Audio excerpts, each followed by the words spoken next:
All right, ladies and gents, welcome back to another John X Mike episode. It's John X Fire here with Mike LaPhoenix. Mikey, how you doing this week? It's not been too long. You know, a lot of things have happened since last time. Riyadh ended. We had a lot of spicy news. I was chilling out with the guys. They had their Pustaha nights, you know, a little bit of a friendly wager match. I think that's what you'd call it, a little bit of a wager match between like Kuku and Armel. That was funny. You know, they had like 1 million pesos on the line. But what's new with you, Mike, before we go on? I was about to say, well, hold on a minute, Johnny. You've asked me how I'm doing, and suddenly you started telling me how you're doing. I was like, you know, if you do the intro, John, you've got to give me a bit of a pause to tell you how I'm actually doing. I'm doing great, thank you, Jonathan. I've been a little bit sick, you know, been a little bit hectic. Obviously, we were meant to do this podcast episode was meant to happen roughly 7 days ago. Sadly, I got very sick during Riad, after Riad, whatever you want to call it. Apart from that, though, Jonathan, pretty damn good. How the hell are you doing? Doing good. Yeah, it's been pretty busy since Riyadh. I think Riyadh itself, the Riyadh Masters, the result probably not too surprising. In fact, it felt like a rehash of just last year. You know. You want to start me already, huh? Yeah. Let's get it going. Riyadh Masters, Game and Gladiators up against Team Liquid once more. It all comes back full circle and kind of sucks. I'm not gonna lie. I mean, I love Liquid, I love Gaming. I can't believe we're still getting that matchup. Yeah, neither can. I mean, you know what? I can believe it, John, because last podcast episode allowed me to already start ranting because you know, something bothered me last episode, Jonathan. That was we got a lot of viewership on our last episode when it came to our YouTube because there was a controversial topic about SEA pros being overpaid. Because their results aren't exactly the best I've ever seen, Jonathan. And long behold, people were getting upset, you know, saying, you know, Mike doesn't know what he's talking about. What did I say last episode? I literally said, one team will drop out after group stage, the other one's going to start an upper bracket, get knocked down straight away, and then get eliminated. And that's exactly what happened. That's it. That's literally exactly. I just wanted to point it out for the people that hate it. I don't care what you're about to correct me on, John. They got knocked out too damn early. I just don't understand how people are arguing with me about how great these people are. Oh, go on, John. No, you were on point. Except the other Southeast Asian team started in the lower bracket. so you were on point. You were on point. It was not the best times for Southeast Asia, which was rather unfortunate. It's funny because, you know, after that whole podcasting, people meme, you know, it's just the nature in like the Filipino community to what's the word, chismis, rumor mongering, right? Like Filipinos love to rumor monger. It's like, oh, you know, John and Mike said this, oh, they might not be on good terms with like Armel and Kuku. It's like, no, you know, they understand where we're coming from. And to be fair, like you and I think you and I can understand where they're coming from. If these teams are willing to give them 10K with no results, good on them. Right? Like we're not dissing that. It's just at some point expectations have to meet reality. You know, these things have to get weighed down. So it's like if these players can chase that bag, good on them. We just want the results to back it up as fans. And you know, if they can get the teams to pay them that good on them. But at some point these results have to back up what they're asking for.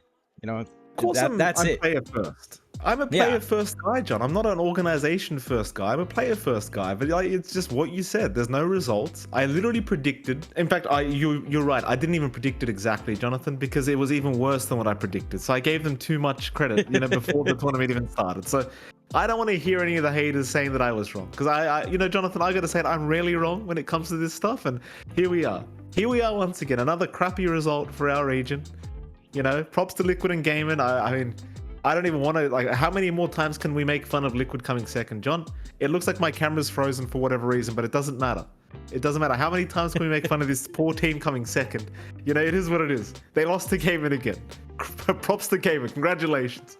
Yeah, I mean, they get away with it. Feels like maybe a bit of a debuff for Team Spirit as well. You know, the prize pool not as big as last time, so they didn't get to show up as much as last time as well. Almost feels like, you know, like the stories write themselves. But yeah, I mean, Riyadh Masters, what the most interesting aspect, is the aspect that we actually didn't see, right? Like, because the trophy, according to all of the video was shown before we go live, right? Like, so technically, Game and Gladiators trophy should have 3 trophies beneath that were crushed. Are they gonna put liquids there, you reckon? Just to really shove it in their face? I think they did. I think they... Maybe they will, actually. Didn't Quinn already say that? I think he actually said liquid because it would be funny to just crush their key and put it in the trophy. I'm pretty sure. So, yeah, they're definitely putting Liquid's key in there for sure, just for the moles. And oh, boy. I mean, look, Riyadh was a very interesting event. I'll be frank, John, I didn't get to watch much of it after we stopped casting because I did end up getting quite sick, so I didn't really have the, the capacity to just sit there watching for a while, but... I mean, it was a bit of a boring result, wasn't it, John? The ending, the finale was, back to the old stuff. It is what it is. Hopefully TI is different, because God forbid we get Liquid versus Game and then TI as well. That would be pretty wild again. But it almost feels like it's about to happen. Yeah, we'll have to see when TI rolls around, I suppose. A few different teams in there. Format's definitely interesting as well. I think we talked about that format a couple of times before, but group stage 2 days, and then playoffs a few days after, and then the actual TIs again, almost like the finals weekend. So it's going to be interesting to see, especially this very compressed group stage. I think it's going to be interesting. It's a little bit of a change from before, where group stages would be a little bit longer as well. But yeah, so what else has been going on? So before we get into well, yeah, what? You were into what's say, there's a lot of topics going on.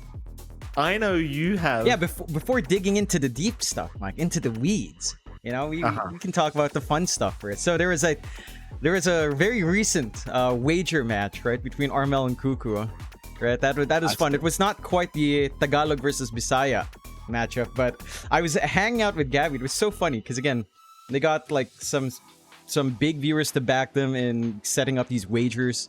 It's 1 million pesos from each team, and when it happened, Gabby kept saying he shouldn't have invited Akashi. It's like, oh no, Akashi shouldn't have been in here. Should have been Palos. Why is Akashi playing? Because he was with Armel, and I think they were all in on Kuku.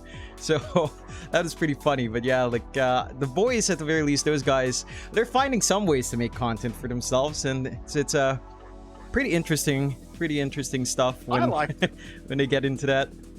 I saw your stream go live for that, and like, although I personally would have preferred like actual commentary, like, because I noticed it was kind of like we're just listening to what the boys were saying and whatever. Yeah. Like it was. I imagine for a viewer that understands Tagalog, it would have been very funny. For an English viewer like myself who doesn't, it's kind of like, what the hell's going on? Like, what are they saying? Yeah. I don't understand. I know the basic swear words, Jonathan. I know to put the tanks in the mall, but I didn't. I don't know the rest of it. So it can be a little bit hard to understand what's going on. But I like the product. I like the idea. I like the idea of kind of putting some money up and just making 2 teams and doing a best of 5. And I just think, if anything, Jonathan, we should probably do a proper commentary kind of duo thing for it, right? Like we should just. Like, you should just tell me, like, Mike, they're going to do it again. It's a best of 5. Just log on. We'll make a proper show out of it. It'll be great. Yeah. The viewers love the trash talk between these Pinoy players anyway. So it's like, let's screw the semantics. Let's screw the organizations. Let's just go straight to the blood of it, which is the players just, kind of giving it to each other. Yeah, exactly it. Like, it's funny, by game 5, everyone in the chat room forced themselves to speak English. So we had some interesting times there into the game 5. But yeah, they've been making their own content.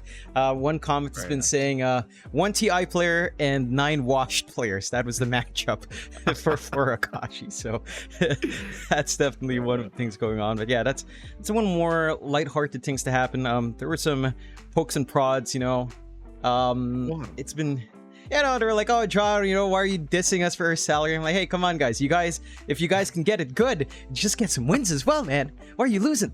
It's like we had some fun. It was fun. But yeah. I'm glad they can take a try. No, I don't want them to get up. They know we're not that serious about it. It's just. It's a topic to talk about, boys. You'll be right. You're getting paid 10K a month. You'll be fine. You get paid enough to deal with us talking crap about you. My God. Oh, what other? You want to talk about soft topics, John? I'll give you stuff. I've got some soft topics. Okay. Is there too many double downs going on right now? Like in pub games, is there too many double downs available? Because idiots like me, degenerates like me, lose too much damn MMR on a frequent basis because we just double down too much. And then it feels like I've got, and I realize my camera's completely screwed, Jonathan. Don't worry about it. I can't help but notice it feels like there's a lot of account buys. It feels like there's a lot of account boosters in my games in Immortal right now, and it's getting really, really, really annoying because it feels like everyone's just inflated with MMR at the moment. I'd say MMR inflation's been an issue for a long time, and that's down to no seasonal resets. And this has been an issue for what, maybe 3-4 years. I think the numbers have been going up. The average middle of the road average player rank has been either going up way too much, it feels like. And MMR tokens certainly are part of the problem. I think we have, I mean, I was just looking when you get, you know, the Pathfinder packs, you go through the Cavern Crawl.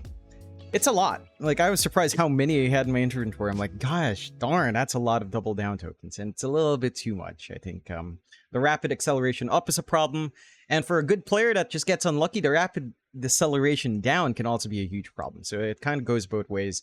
I think the number is a little bit high for what it is right now. So I'm keen on seeing if that's something they'll repeat. I'm sure Valve will have the numbers. They can kind of decide. I'm surprised we got as much, because we didn't get too much in the old Battle Pass systems, right? You'd only get so many double downs. It feels like a rainfall of double downs right now.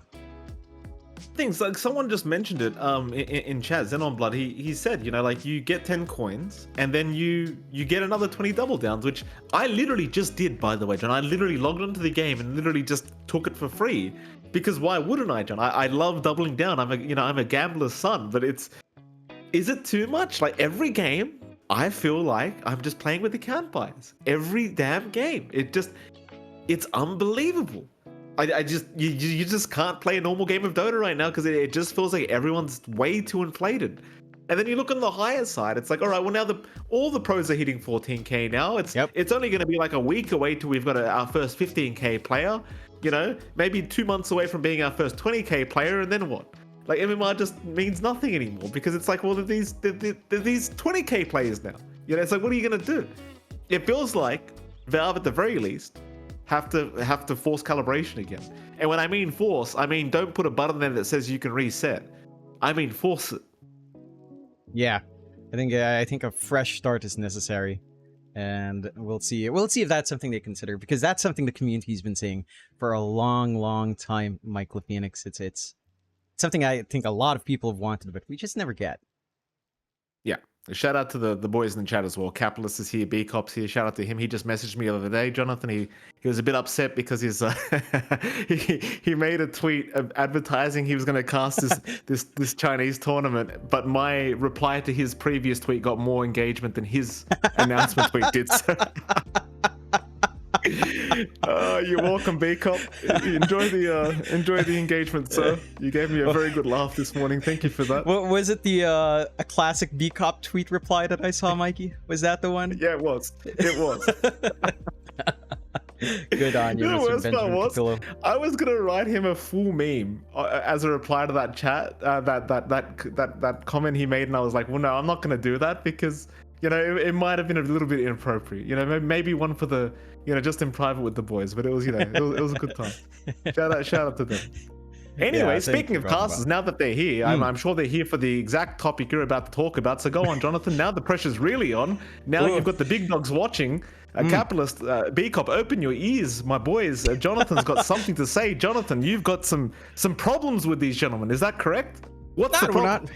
Not with them, but I think what's been happening now is pretty rough for casting, for broadcast in general, which this is a very interesting topic, because I feel like this stems down to, basically it boils down to losing BTS, and I'll explain why. So, you know, I don't know if everyone saw it, but Seek and Strike did make a tweet that ESB would not be providing English broadcast coverage. They gave a form, they gave some guidelines, no monetization. Apparently studio quality broadcast includes changing audio levels is not allowed, Mikey, according to their terms. I don't know how can you find out if someone's changing audio levels? I have our audio split, so I can mute you and Spotify separately, you know, stuff like that. Is that studio level? But yeah, so the gist of it is that Elite League could not sell English broadcast rights. And another tournament as well could not do that in the same time span, which everyone can infer, which it is, could not sell English broadcast rights as well. Let's take it all the way back. Who used to buy English broadcast rights, Mike Phoenix? Not PGL. They wouldn't do anything else but their own tournaments. Not ESL. All they did was DreamHack and ESL. Who would buy third-party broadcast rights?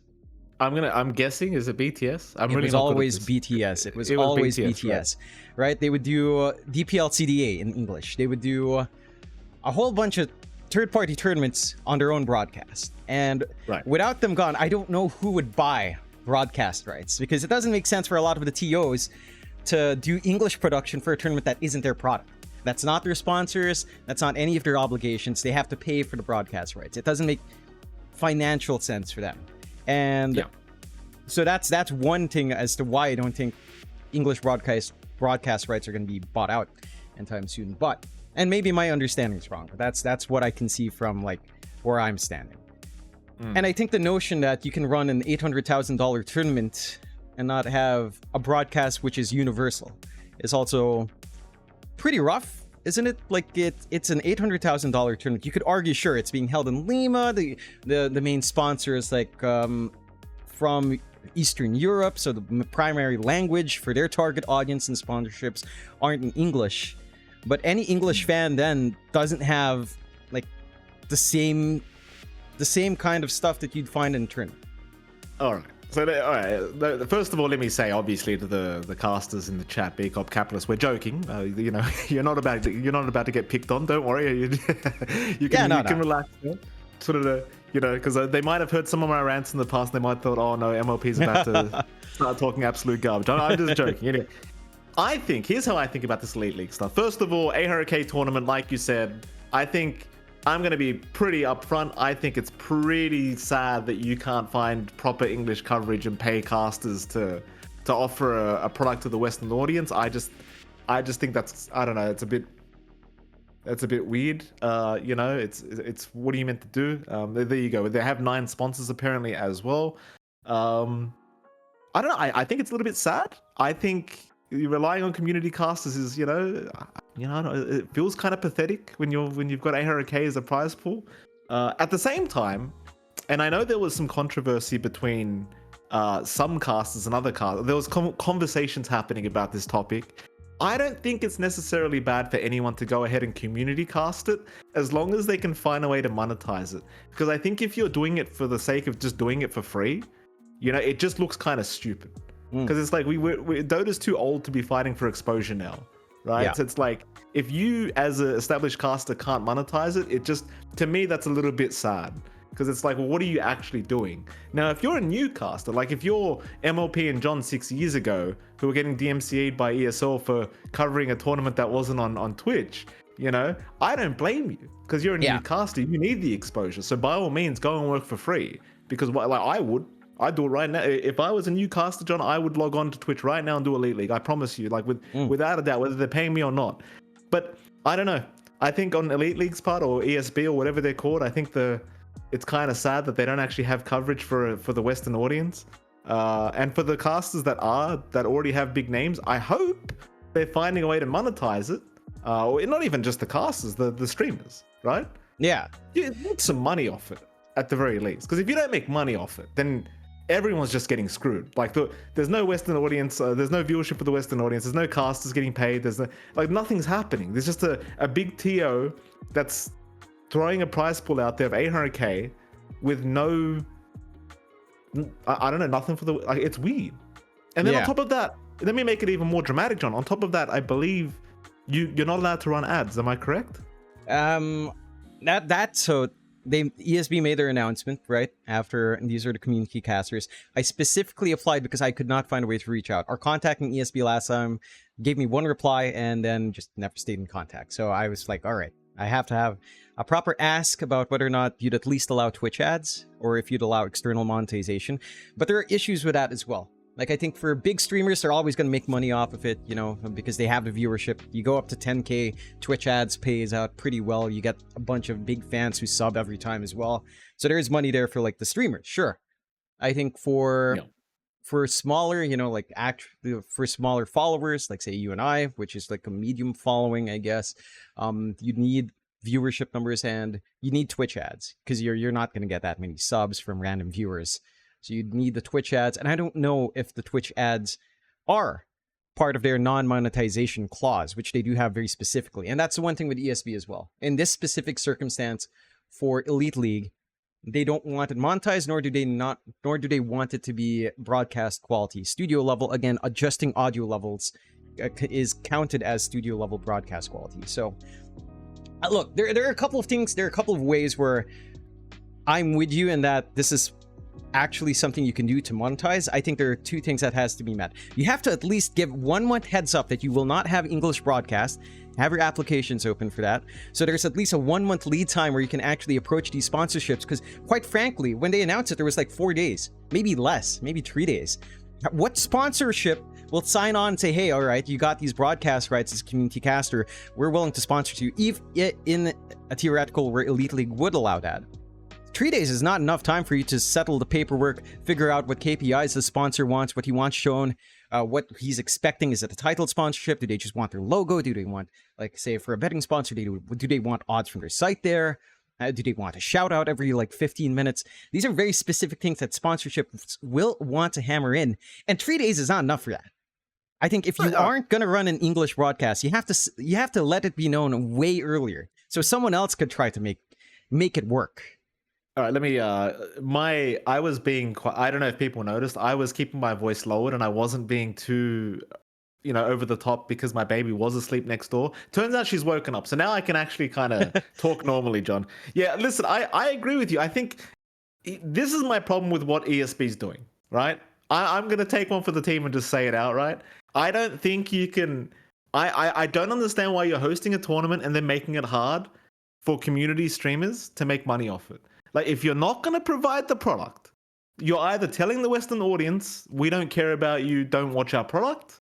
And if you do want to like go down the cheap free route, which is just, let's let the community streamers do it, or the community casters or any casters or whatever, let it monetize it.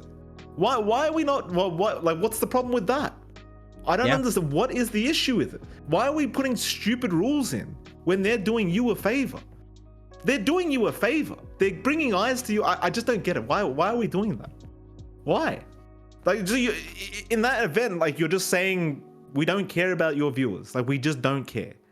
Like, fair enough. If you got a betting sponsor and then one of your community streamers has an opposing betting sponsor, I understand. I get it. Obviously, your sponsors aren't going to be happy with their sponsors, blah, blah, blah. You get it, right? Like, obviously now you're competing with the mainstream and whatever else. But if johnxmike or Capitalist or BCOP or whoever the hell else, if we decide to turn on our streams and do you a favor of providing the Western audience with coverage of your tournament that you're not providing yourself, then surely I can go to the Twitch settings and press the play ad button for 3 minutes. I just can't comprehend how that's a problem. I really can't. Yeah, that's the one part that I just find blanket statement that no monetization, and it just makes it tricky. To be fair, to ESB, I don't think, like, well, I'm not sure if this is fair to them, but I don't think anyone's there sitting watching at least 10 community casters to check if they have Twitch ads on. So it's, number one, probably unenforceable unless they actually waste money on having some mod watch every stream to see if there's monetization. And I don't know, it's like, at bare minimum, I think Twitch ads should be allowed. Maybe you make a clause that you can't run it during the game, which is fair, but auto Twitch ad settings do pay out better revenue. It's like, whatever. So sure, turn off the auto ads, do it every time there's a break, and that's okay. There we go. We got confirmation. Yeah, we've got cap running ads. That's good. That's good. All right. Well, I wasn't going to repeat it vocally. If I, like, it's that's what I literally told other casters. I'm going to be straight up. Yeah, exactly. I literally told other casters straight up, and you've seen me literally tell them on Discord. Go on and stream it. If it suits you, go stream it and run the damn ads. Just run the ads. If they have a problem with it, they'll message you and tell you, hey, you've broken the rules, don't cast. No more. Yeah. You're banned. Don't do it. Who cares? If you get banned, who cares? You know what I mean? Who gives a shit? Like, they're not hiring Western talent anyway. You got nothing to lose. Who cares? Run the ads. They're like, if that's what they're gonna do, if they're gonna ban you for running Twitch ads, I don't know. So be it. Fuck 'em. You know, no, like don't cast their tournament. Yeah, That's pretty what much. Yeah, that's the bare minimum, I think. So that's one. And again, this is not the only tournament, but there's some comparisons, and I don't know if it's fair to say this. I was already told by the CEO of this tournament that I would be free to say, so I will say it now. The Clavision Snow Ruyi tournament in China has no official English broadcast, but it makes for a very good comparison point, right? So for this one, it is again last minute. It's near impossible to figure out sponsorship directly. They did lay out very specific, very clear lines of communications as what they do expect and do not expect, and I think it's very fair. And I think if someone's not going to run an English broadcast, again, the timing for Clavision is a little bit too close to the launching point, but it's the right idea. All they want, all they demand from these free casters, they don't care about monetization.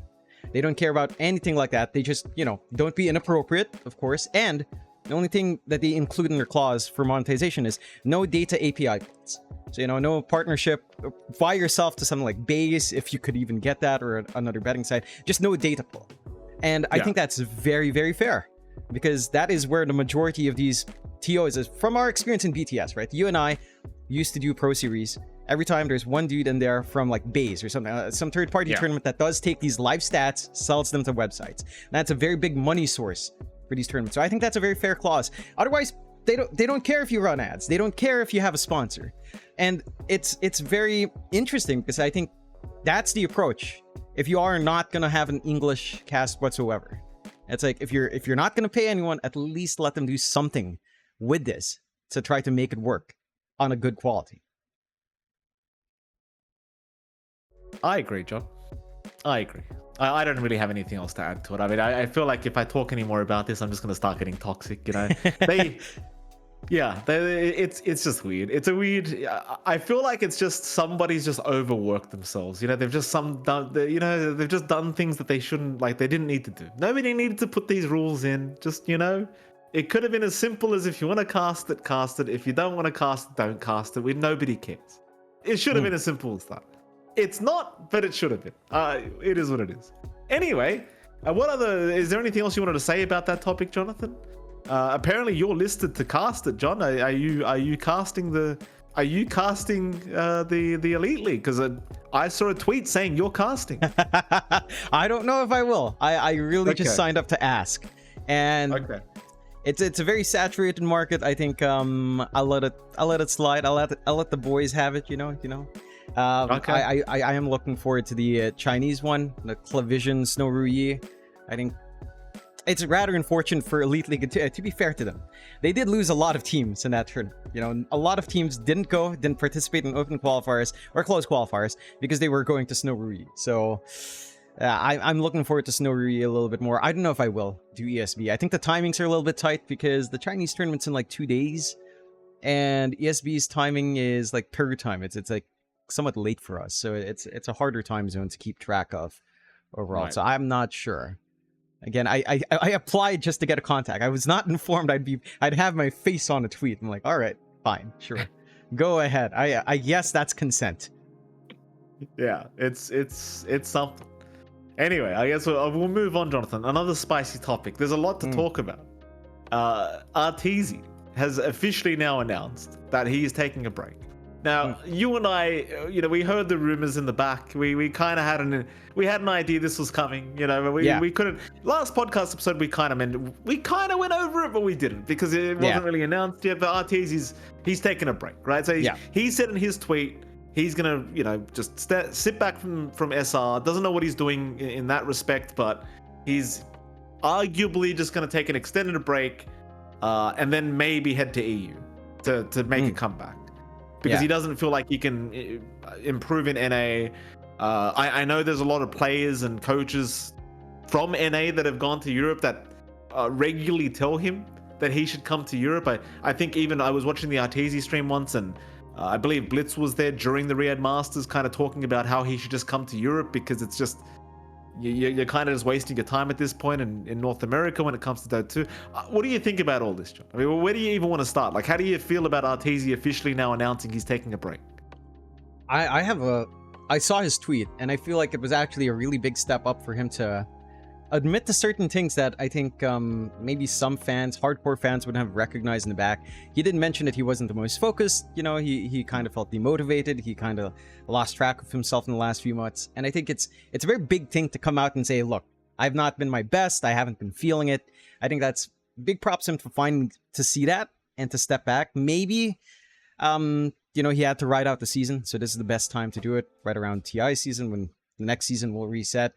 I think it's rather interesting because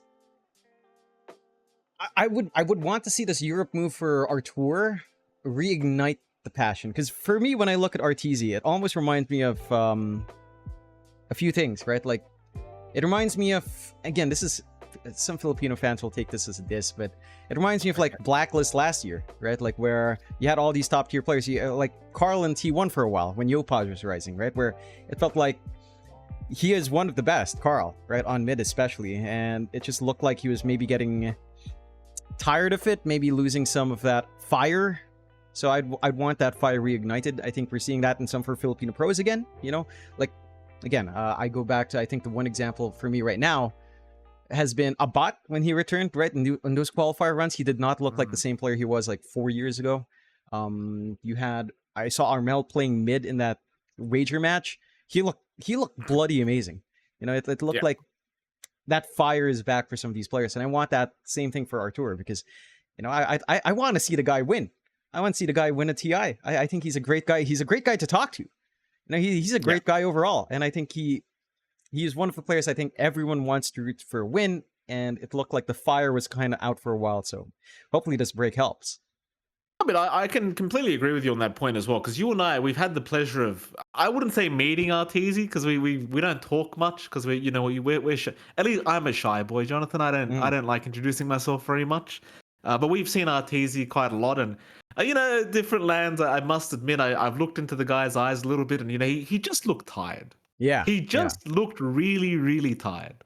You know, like I can kind of, you know, I think it's relatable. You know, you just been doing the same job for a long time. Yes, it's your passion. Yes, you're one of the best in the world, but you know, everyone's telling you you've passed your peak.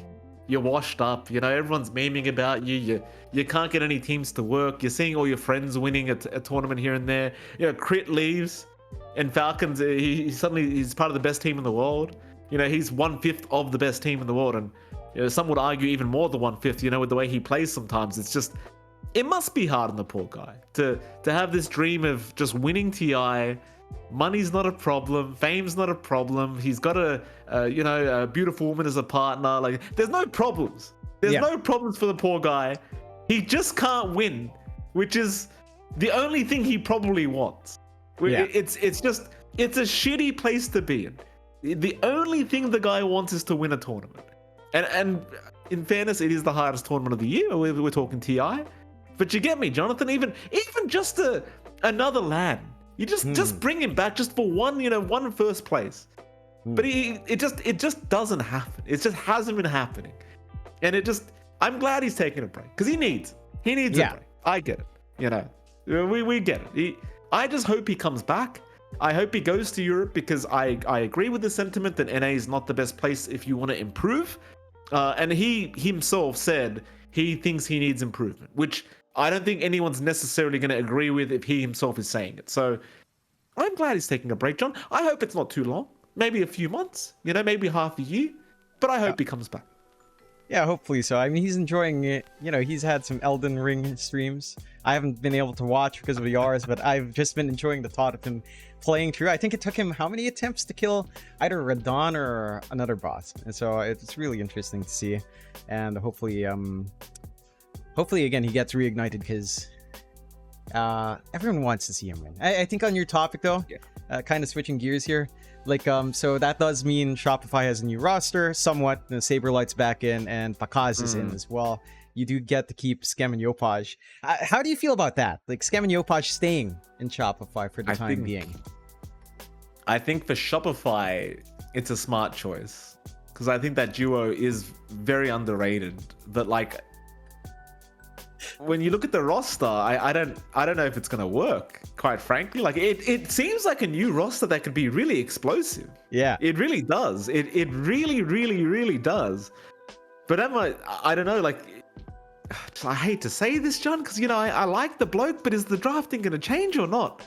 Are we gonna see Pango first pick every game or not? Like, was it an Arteezy problem? Was he the one making these choices? Now that's the answer I want. Was this an Arteezy problem or was this the coach? Right? Who's first picking Yopaj Pango every game? What is it, John? I have insights into that I don't think it's fair to mention it, but I will say I don't think that if it's not fair. In my personal opinion, I don't think drafting is I think drafting will change. I think it's going to be very interesting to see how it adapts. Okay. So I think the ideas are different, so I'm keen on seeing that. I will say there is a very funny note because so Skem, this is the reputation Skem has right now, the meme. Skem goes into a team as pause 5, kicks the 1, drags his own boy in, kicks the mid, drags his own boy in. Next thing you know, it's boom / geek fam round 2, so people are memeing, when Arteezy loves, Skem's at it again, mastermind Skem comes in, kicks a big guy. and people are memeing. I mean, Pakaz is a great player, but people are already memeing on Facebook, like Nico, Kuya Force, and Skem have been posting, hey, yes, bring in Natsumi. When's Natsumi coming in, Skem? We know you want Natsumi. That's brilliant. Can you imagine if somehow Shopify gets I think the term in the Philippines is budol, fooled, budol, tricked into making a full Filipino stack in Canada. Okay, so I wasn't aware of this, right? Because again, I just haven't. I've been very sick. So Elite League, what started today or yesterday? It started. Sorry, excuse me. And Shopify currently at 2020 in their series. One series, 2 Invoker picks for Yopaj. Second series, I see a TA and I see a puck. So chances are those were both offlane Pangos. See, this is what I'm saying, John. Yeah. This is what. Just give the boy the heroes he needs to play to carry the team. This is like Yopaj literally carried how many teams in SCA? Like, why are we giving him Pango every game? I just don't get it. I'm happy that they're giving him a bit more, some kind of picks that could actually just carry the game. That's what I like to see. I think Shopify, maybe they're on the right path with this new roster. I don't know. Obviously, I'm going to miss Arteezy, Jonathan. But I think it's good for everyone involved. Like, Shopify needed a new roster, and Arteezy needed the break. So it's very, good news all around thus far. That it is. I will give a caveat that 1-2 of Shopify was over Mao's, and I'm pretty sure Skem just really knows what Narman and Force want, and I'm pretty sure he knows very well what Immortal Fate looks for in a game. So yeah. I will caveat that. I think Skem is the kryptonite for Force Narman. he knows them too much. They hang out too much. Okay, so that's one thing. But that's a good start for Shopify. Pretty interesting to see what happens down the line. But yeah, that's the memes around right now. Force, I will use this moment as well to just shout out the memes I've seen on Facebook. Do you remember that moment in CDPC last year, Natsumi and Monkey King jumping into a minefield? Yeah. For some reason, Skem posted it again. Like 2 days ago, he just tagged Natsumi and posted it again. I'm like, dude, it's been a year. Let the guy go. I have to watch a damn clip and I hear myself yelling, "What the F?" like 3 times over at max volume. I'm like, come on, give the guy a break. It's been a year. Let go, Skem. You've got the NA bag. Let it go. It was really bad. It was pretty bad. Yeah. Oh, well, like I said though, Arteezy, great to see him taking a break. Hopefully he comes back stronger. And what team would he join? I think B Cop asked us, Jonathan, if you were to choose an organization that Arteezy goes to. Secret. Secret. Straight up. Puppy's gonna take it. It's the Arteezy cycle. It's tradition. He leaves EG, he goes to Secret. It has to happen. It has to happen. That's a good one. That is actually a good point, because a lot of people have their problems with the current POS 1 of Secret, so it makes kind of sense that that'd be actually pretty cool. I was kind of, part of me wants to say Liquid, and I know it's sad to think that the squad would kick out someone like Mickey, who's been around for the longest of times, but I don't know, you hear the way Blitz and Arteezy talk to each other on stream, and it's like, I don't know, it almost feels like Blitz is just saying, listen, you let me know, I gotcha, you can come anytime.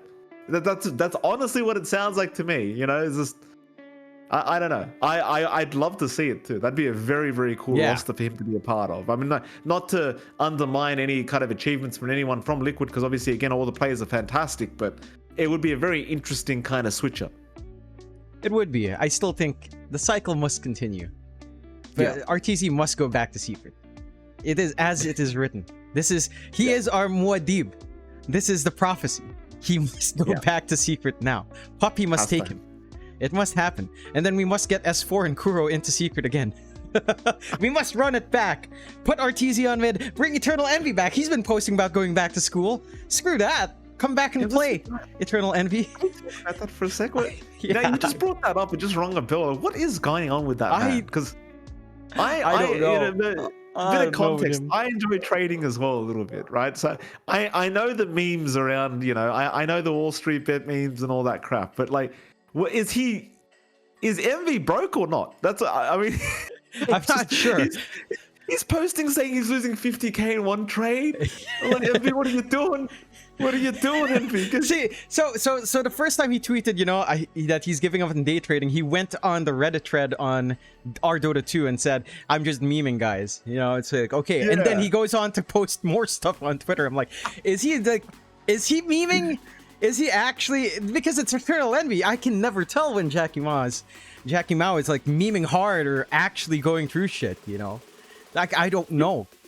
But then he posted, like, he was saying he was broke, and then he posted a receipt of I guess I'll shout him out, $1,600.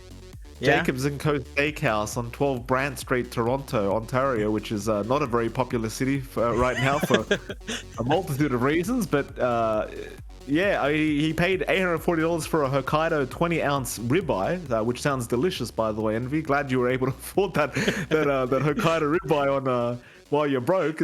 I imagine he must be memeing. I was kind of worried about the guy, I'll be honest with you. Like, you and I, we don't know him personally, but we've casted a few of his games. We've made plenty of fun of the guy. It's we have some weird connection with the guy now. We care about him. We don't want to hurt. We don't want him to get hurt. I hope he was just memeing. I hope so too. I mean, I know like some of the tweets are definitely memes, like him posting the McDonald's job application form saying it's time. Definitely a meme. But that's the thing with Envy. He is such an enigma.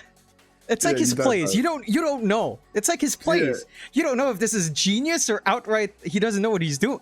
It's like remember his time in Fnatic? He was a Monkey King, and he was jumping around like 5 minutes before Simian Stride was a thing.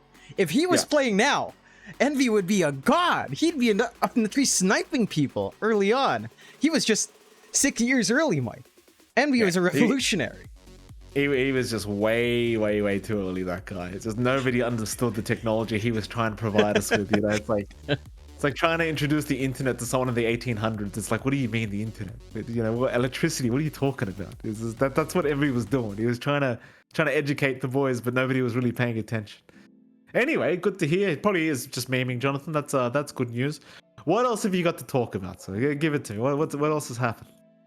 Gosh, what has been happening? I do have some controversial topics. I don't know if I should bring this up, but you know what? I will, because I'm a controversial person, Jonathan. So I don't think anyone else is ever going to talk about this, because it's a very dangerous topic in my eyes because of the current landscape of things. However, I couldn't help but notice earlier I was complaining about too many double downs and too many account buys and too many account boosters and whatever else in my pubs. And this is around the mortal rank. Mind you, I have dropped about 1,000 MMR thanks to doubling down too much. So, it's like maybe Divine 3 at this point. But you get my point. It's high enough, right? So, I've noticed that it's not just Southeast Asian players in Southeast Asia anymore. It seems to be like there's a lot of players from China that have come in and started playing in pubs. Now, the reason why I bring up this topic is not because I don't like playing with people from China. They're fantastic. It's perfectly fine happy to play with whoever, Jonathan, right? My issue is it feels like it's become... SCA pubs were already very toxic. Yeah. Like, they were already really bad. right? On the scale of toxicity. Like we're talking, things get pretty bad sometimes.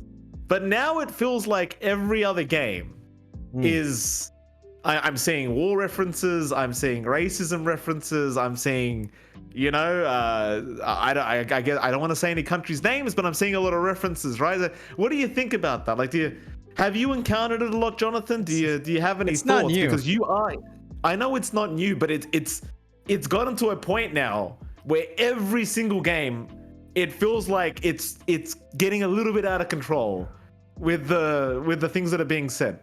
No, this has been going on for at least a year, maybe 2 years now. Southeast Asia has been.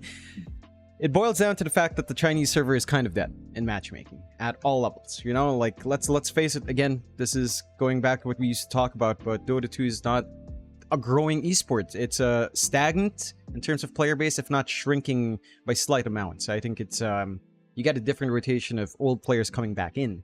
You don't get new players. And especially in a place like China, which is very in touch with trends in gaming. Like, they're very big on mobile gaming right now. I know Valorant's really a big thing in China, actually, when I think about it. Maybe not as much as you'd expect. League has always been stronger. Well, Dota's been stronger. I'm not sure about League standing in China, but mobile games are all the thing. So anyone that plays MOBAs nowadays is just on their phone. And that, again, just leads to shrinking server population they come to see. I don't think it's anything different right now from what I've seen. It's always been bad. Southeast Asians have always been bad. You get Filipino versus Indonesian stack. They're going to shit talk each other and they're not even going to understand each other. You know? And I think... Well, let me go. Yeah. Allow me to go a little bit further. Okay. It does impact I want to say the quality of the game has been impacted. At least from my experience in SCA pubs. I feel like when the pubs were mostly players from the region, it felt very different to what it does now. Because a lot of the players that I have on my sides, I can't communicate with. You know? They're playing in a way that's very strange to me. Yeah. A lot of them seem like they're account buyers. I'm going to be quite frank with you with the way that they're playing the game. And now, if it affects the quality of the game, my question to you is, do you region lock servers? Because... I think... I mean, you can't. That's the thing. I don't think you can. China's already naturally region locked because of the firewall. So these are players bypassing that soft region lock already by using a VPN, right? So that's already bypassing this regional lock. Unless Valve implements something very deep in that forces their client to never search for anything else, I don't think you can really enforce it. And again, at the same time, if you region lock China, the game is really going to die there. Like the scant players they have just won't play anymore. So that will just remove everything. The pro players will still be there, but anyone actually trying to grind is just done for. So I don't think you can feasibly do it. I think game quality when these stacks have been, look, I've noticed this for like at least 2-3 years. It's been an issue for that long. I think it's just maybe a symptom of double down more than anything else, a symptom of rank inflation more than anything else, because I don't think it's gotten any worse in recent time. I think maybe it's just more noticeable at your level, but it's been there, especially in 5-man. I think 5-man's at its worst when you're kind of dealing with this, because the crowd you get in 5-man Dota is very, very different. For the people I play with, they kind of want to chill. It's very mixed MMR. When we end up, when we see like a 5-stack Chinese, we know we're either in for a very clowny game with them, where we're both just kind of effing around, or we're in for the hardest, try-hardiest stack of guys that will shit talk us in Chinese afterwards. It's like, it's either or. I think the one thing that this has done is it has turned the Southeast Asian Dota community to unite. Because when you are in, like, when I solo play and I'm with like Indonesians, Filipinos, and then you know you're up against a, you know, it becomes very focused. What happens there? It's still bad, but you know, it's in a way it's heartwarming. All these crazy Southeast Asian toxic players are united against one. It really, it's really strangely heartwarming. It really is, because it does actually, and I know this is going to sound super bad, but it does get kind of wholesome in some way. Because the thing is, the players from China, they stick with each other. You know, they're always backing up each other, which is fair enough. I understand it, you know, the patriotism, whatever. I get it, right? But then, yeah, the Southeast Asian players, whether they're Indonesians, Pinoys, or Thais or Vietnamese, they're all banding together now and going against the players from. It's just ridiculous. It's just such a ridiculous, I guess, chemistry going on in C pubs at the moment. It gets even funnier when you load into a game, and there's always one guy that says, "Hey, those players are from here. We're doubling down. 100%. They've got more players from this region than we do. That means we can double down. It's a guaranteed win." And that's like to me, that's like part of the funniest thing, because you'll see your whole team just suddenly double down as soon as they see the player name in a different language. You know, it's funny, but I just don't know. Like I guess it's fine. It's been interesting, I want to say, because it just feels like there's a lot of account boosters all of a sudden. It feels like the influx is massive. It is, and it's funny because it's so weird, because in a way, Dota is a microcosm for what's happening regionally in Southeast Asia. Because Southeast Asia is also, we all kind of mildly hate each other. There was Mafil Indo. You had the riots in the 60s in Singapore, the shadow war between Indonesia and Malaysia. You know what? None of it matters now. We're all united for one very common reason. So it's interesting that is also reflecting in Dota. It's just funny. I have no comments about any of that, but it's just funny that we're seeing that in Dota. It's like everyone just, it's just so messed up. Like even like I two-man and then we queue in, and then the enemy team has like one player from China, and the rest of his team, and they will, if the Chinese guy starts to insult, they will double down on him. They start going back at this guy. It's like, holy crap. It's just like, it's like, I know you don't experience it, but it's like having Alphon playing CS, because that man is a toxic, crazy guy. It's like having him in a CS match, but in Dota every time by other people. It's like, it's insane. I love Alphon, by the way. His toxicity is hilarious. He gets a little anecdote. We were playing CS. It was Dust 2. Alphon was the last one alive, but before the camera switched to him, I think it was on. There was one more player alive. Like some Russian dude was alive, right? We were playing. I don't know. Like there was a Russian and Chinese. So the Russian guy dies. This other player question marks, because I think he's watching Alphon, like just kind of watching an angle on Catwalk. And then he question mark. I think he was talking to Alphon. The Russian thinks it was him, and then they both start fighting. And that's exactly how C pubs feel right now, all because of Alphon. Like it's like Alpha. I don't know. It's like, I can't explain it, but it's him. It's him. My pubs are him. Amazing. Thank you for that, John. Well, there you go. SCA pubs are in shambles. I mean, in fairness, it feels like every region's kind of combining at the moment, right? Like NA and EU are kind of together, and then you've always had the CIS region that play in Europe and whatever else. So I guess in actuality, there are, it's, well, what is this question that's been asked a billion times? 40k USD. That was the wager match. Yeah, that's the way we talked about it earlier, Duncan. You can scroll back on the YouTube or check it out later. But we did gloss over it. It was fun. Props to Armel and Akashi. Unfortunate for Gabby for inviting Akashi as well. Should have taken Palos, sir. But I wonder how much the boys would be interested in us like making an actual product out of that. You know what I mean? Because it feels like, I've always felt like the SCA region has so many things you can offer, and nobody does it. It's kind of like, this is one of those things where it's like, they're playing anyway. There is money on the line, and for a fact people would watch. If they feel like there is an actual best of 5 with money on the line and the players are trying their hardest to actually win, people would watch. So I wonder how open they would be to us just actually making a proper piece of content out of it, maybe actually casting it professionally for a few days or whatever. And I've even been thinking, about like doing tournaments again in the SCA region that were kind of a like pro series. Yeah. 50k or 100k prize pools. I get turned off a little bit because of these kind of tournaments tend to have a lot of match fixing and stuff that happens, and I just don't want to deal with that kind of crap. But these kind of Pustahan nights, as they call it, Jonathan, I like it. I like the idea. Yeah, I think next time around they do it, I'll try to tell them, give me more than a day's heads up so I can bring Mike. That literally Armel messaged me same day. He was like, "Hey John, are you free at 7?" I'm like, "Yeah, why?" "Oh, we have a match going." It's like, all right.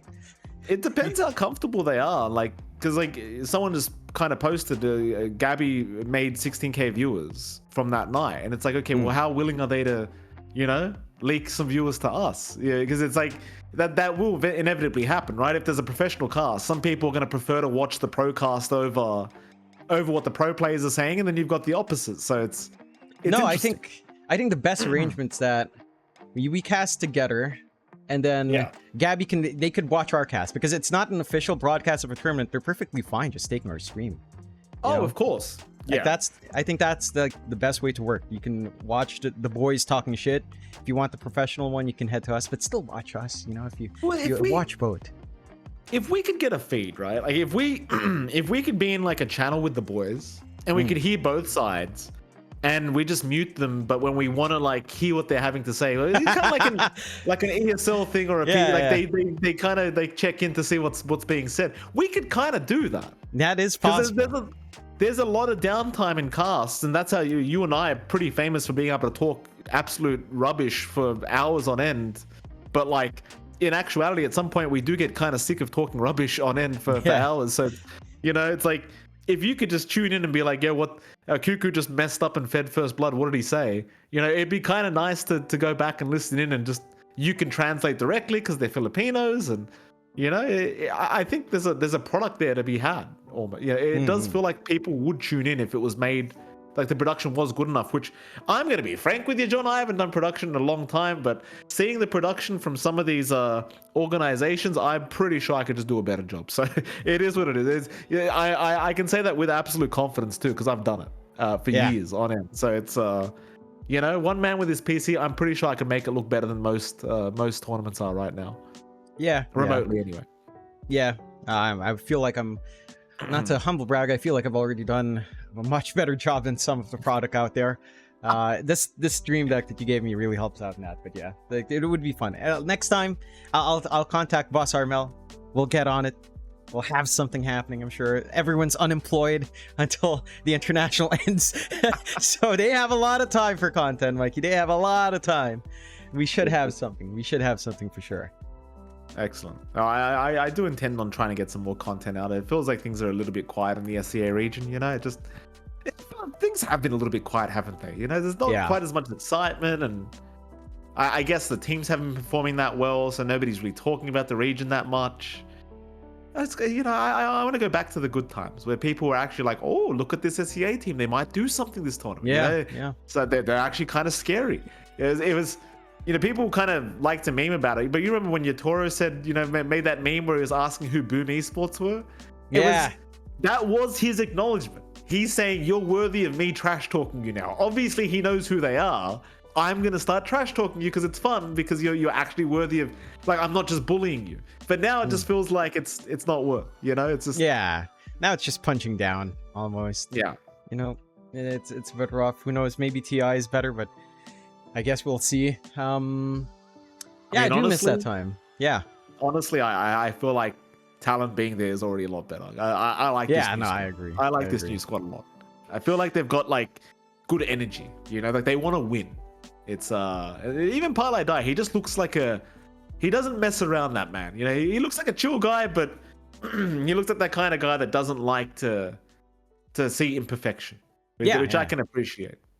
And again, I think Talon's a very unique circumstance in that, in as much as they didn't make it to a lot of lands with Chuan was necessary for the growth of the players. And I really want to take every opportunity possible to shout him out, because he did do a lot of work. Like, the only reason I think Talon's working now, outside of Mikado being a great player, you have to understand, and you and I have seen old Talon before, Mikado is a quiet guy. He doesn't actively make calls. He doesn't actively, he's not the most communicative. I mean, he does when necessary, but he's a very soft-spoken guy.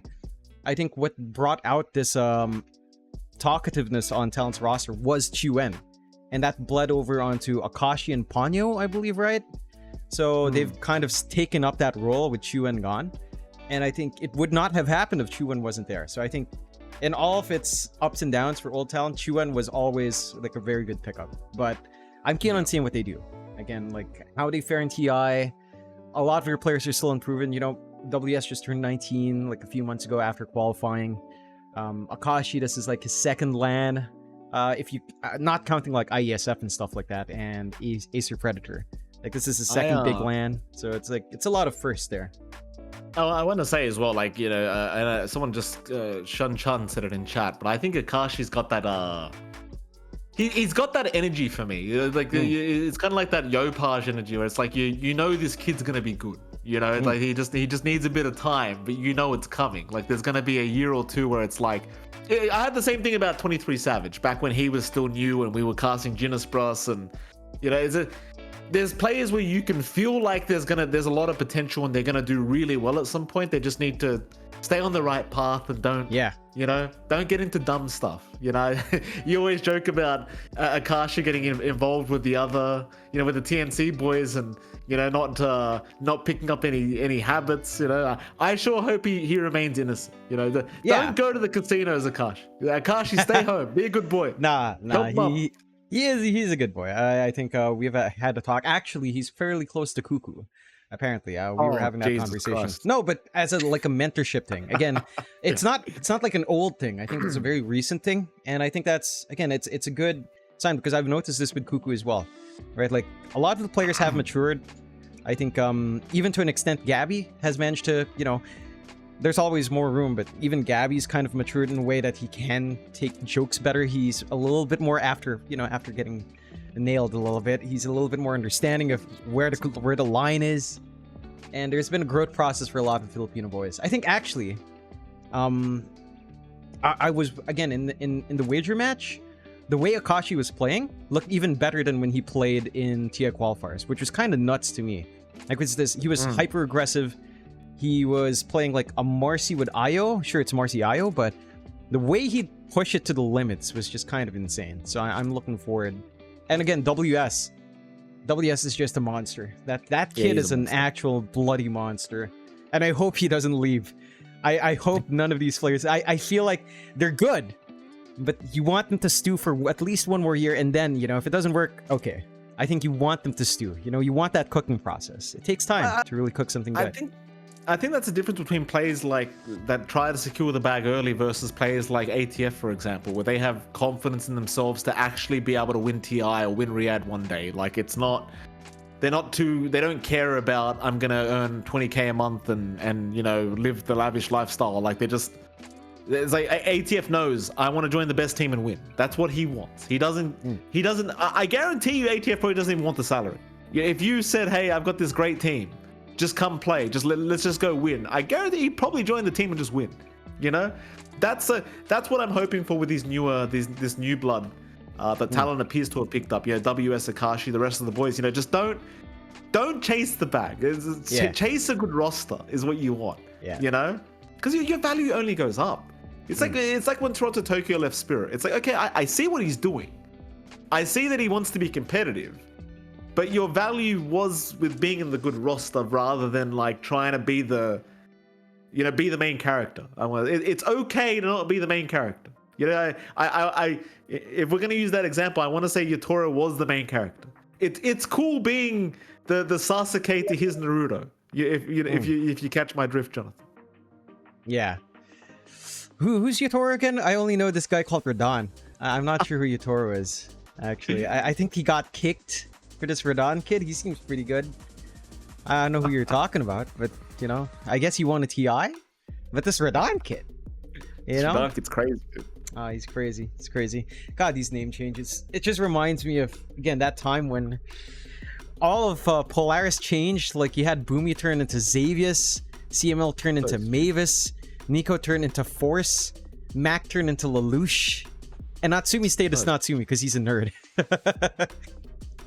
That was fun. Remember, Fearless became Gotcha Boy. Gotcha Boy, yeah. Jackie turned into Jack Boys. Yeah, that was great, wasn't it? I remember telling him, like, you're an idiot. Like, why did you change it to Jack Boys? Like, what a stupid thing to do. I love Fearless though. Like the way Fearless would say Gotcha Boy. It's just so emphatic. Like he played too much Gotcha. He is Gotcha Boy. He's Gotcha Boy. He's playing Maple Story every day, John. It's crazy. Anyway, moving on, Jonathan. I wanted to point this out as well. I've noticed on YouTube recently, I've been seeing a lot more Dota 2 content, I want to say, which is very intriguing because I wouldn't have expected it had you told me this was going to happen a couple years ago. But it does appear that a lot of new creators for Dota 2 have popped up, as far as I've been seeing, unless maybe the algorithm's just not been kind to me and not giving me the Dota 2 creators for whatever reason. But it seems like rather than your usual... Geez, I'm going to sound really horrible because I can barely remember any of the names because I try not to watch YouTube that much. But, you know, apart from BSJ, Jenkins, Speed, you know, your D2 Bowie, Slasher, like Slasher, whatever, right? Like, apart from the oldies, the guys that have been around for quite a while, like I have been noticing a lot of newer blood in the space. Even, you know, I guess I'll shout out the boys. Even Cap and SVG with their podcast, they got picked up by Tundra, and it's very good stuff, Jonathan, is what I'm trying to say. But what do you think about, like, how did this happen? What's stemming people to suddenly be like, oh, I'm gonna make Dota 2 content? I'm curious who, because I only know one relatively new name outside of like Kezu, like established names that are just building up their Dota brand. The only one I'm really fully aware of is like Dato Leong, and his content's pretty good. It's very like fun, I think. But he's the only new one that I'm aware of. Like meme creators, I haven't seen as much. You know, we used to get a lot of Mid or Meepo stuff. He has a job.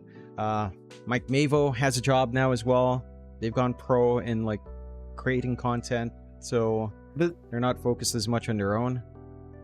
Well, how long has Zequitox been around? Like that's an example. Like he's a name that I just hadn't heard of till Ricky kind of pointed out that he was in a castle. He was around for a little while, I think. Okay. He was on for a while. Right. I'm not sure how long, but so maybe like, it's just me.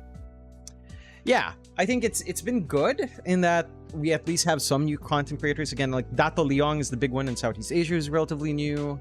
Quihotic does a lot of really good analytical work. You have Kezu kind of shifting into the space, but I feel like this content creation is great. I'm not dissing it, but what I personally miss in content creation is stuff like Shit Tier Digest from Nigma, stuff like Big Plays Inc. When Ability Draft was new, everyone was memeing about Jug just spinning nonstop. It's I feel like the heart and soul of a community is its memes, not its knowledge. And I think knowledge is a very, very important base to get people to be access in Dota. What makes them want to play Dota is meme content. And in that sense, like the only memes we've had is like this Smurf guy, this guy who Smurfs on like all the way down to Archon as a Divine player or Crusader actually. And he dunks on them with stupid builds. It's like, sure, it's funny, but you're dunking on Crusaders. That's not really the meme content I'm here for, you know? It's like... Oh, I was going to say maybe call them out, but then maybe don't because you don't want people actually... Everyone knows who they are. I just forget their name because it's not even worth remembering. But I remember it is also a very Southeast Asian thing. But I think that's the content creation I miss. It's just memes, you know? It's like... Yeah. We don't have much of it left, you know. We used to... I don't know, it's just... That era of Dota is what I miss a lot. Big Plays Inc., Shit Tier Digest. That's what made me play. You know, I would play just to see these funny moments. And I feel like I think it's just the nature of competitive multiplayer games. You lose that audience over time. Right. You end up with pretty sweaty people. The casual audience that, you know... Even high skill casual or low skill, they just leave because they don't want to sweat. They want to have fun. So I think that is something that could use reinvigorating. I don't know how, but if there's anyone out there that has been memeing around their games, there's a market there. I would watch it. I would watch it 100%. Yeah, that is a good point because I mean I was just complimenting how many creators there seem to be. There seems to be a lot of creators that are just kind of recycling content or just doing kind of unethical stuff as well. You just pointed out the fact that there's a bunch of YouTube creators that tend to just de-rank their account long enough that they're just smurfing and they just run the... Oh no, they don't even de-rank. They actually smurf. Just buy accounts. That one meme guy. Yeah. I forget who. Okay. Is it Rizpol? Yeah, I think it's Rizpol. Yeah. Is that his name? Rizpol? Yeah. Okay. I think there's a few of them. I think there's quite a few of them actually, because I've seen quite a few different ones. Though I do agree with your point. Like it's kind of, while it is kind of funny the first few times when you realize he's just smurfing and it's kind of sad. It's like it's kind of cringy. It's like, come on, bruh. Like, it's not, it's yeah, Yeah. it is very cringy. And then you've got, I don't want to be really critical, right? This could get me in trouble, but there's, well, what do you call these guys? The guys that do highlights, like not Noob from UA. I want to not include because he's been doing ESL content. I want to say so. He kind of works, I think, for EFG Group or ESL now. I think I want to say that. Yeah. The one I was thinking about in particular was like I think his name was Holy Hexor. I used to love watching. Yeah, his content I used to love watching. I used to actually think to myself, man, one day hopefully I could be on his videos. Like, it'd be really cool because he's, it seems like the editing's really nice or whatever. But then you start to realize all the content's just recycled every single day. It's just the same crap over and over again. Like top highlights from this hero and the best Earthshakers in the world and the best plays from Jerax. And it's like, all right, well, we've seen this like 49 times now. Like, what, what's the...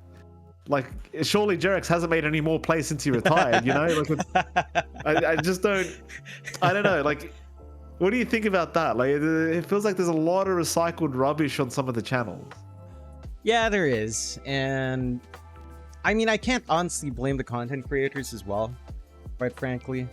Especially if they're doing it full-time, which, some people, like, I believe Holy Hexer does do it full-time. So it's just how it is in YouTube's algorithm.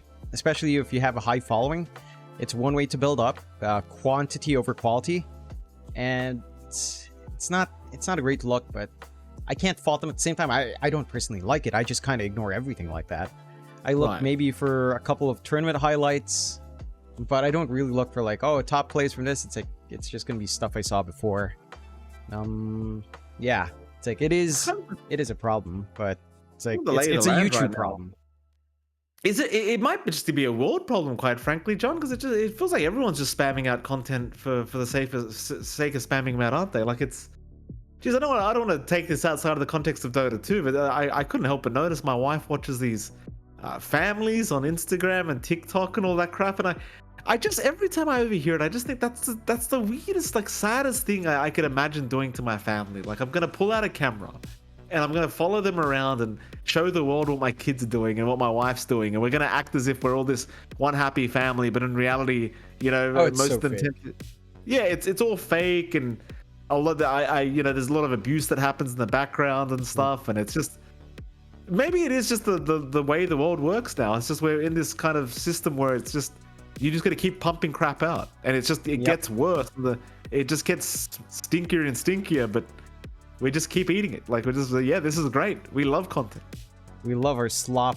I think it's kind of sad. I don't know why people still follow these like family influencers. There has been so many times these family influencers were called out for what they are: renting property that they claim to have bought, getting bankruptcies from all of these kinds of lavish purchases for content.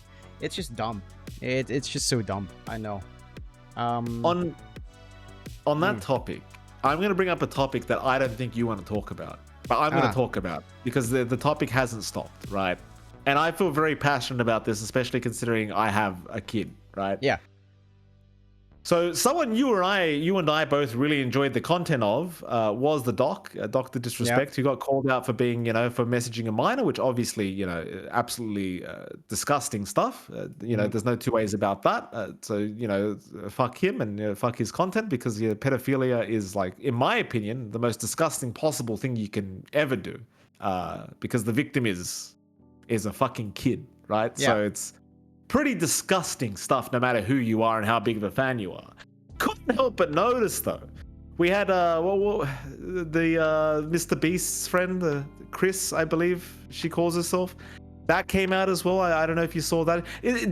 What I'm trying to say is, it feels like there's a lot of pedophilia going on right now. Am I wrong? Like, especially in this internet space?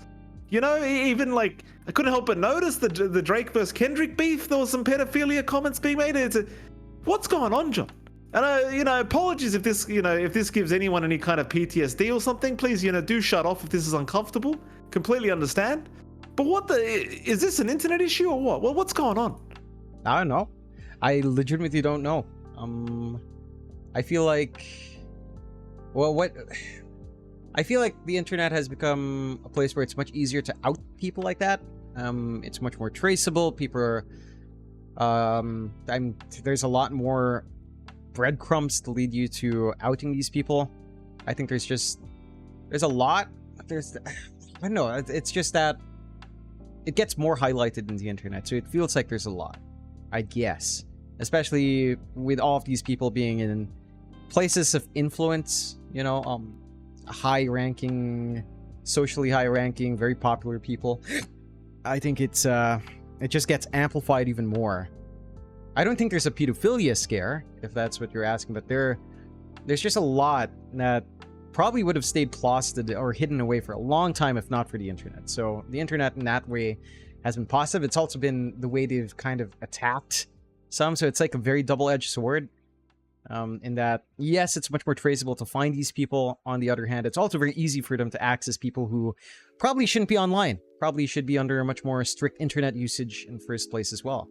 I gotta tell you, John, as a parent, man, it's scary. It's really scary to see this shit. And what's even scarier is the people that are trying to act as if it's not, like, the people that are choosing which pedophiles they like and which ones they hate. Like, it's so weird to me that people have an inability to say fuck this person if they're doing something that revolting. Like, I know there was a big divide between people that were fans of Dr. Disrespect versus people that were fans of Ava Chris Tyson. I don't know. I don't watch Mr. Beast, but it was really sad to me to see the comments being made and the avoidance of the topic from people that initially called out Dr. Disrespect, and so they should. Because fuck you if you message a minor. There's no two ways about it. But why not call it out when it happens to somebody else? You know, like, it just feels really yucky because we're in this really politically motivated sphere, it feels like right now, where everyone's just picking their fucking side of left or right, and no matter what anyone does, as long as they're on my political side, I'm okay.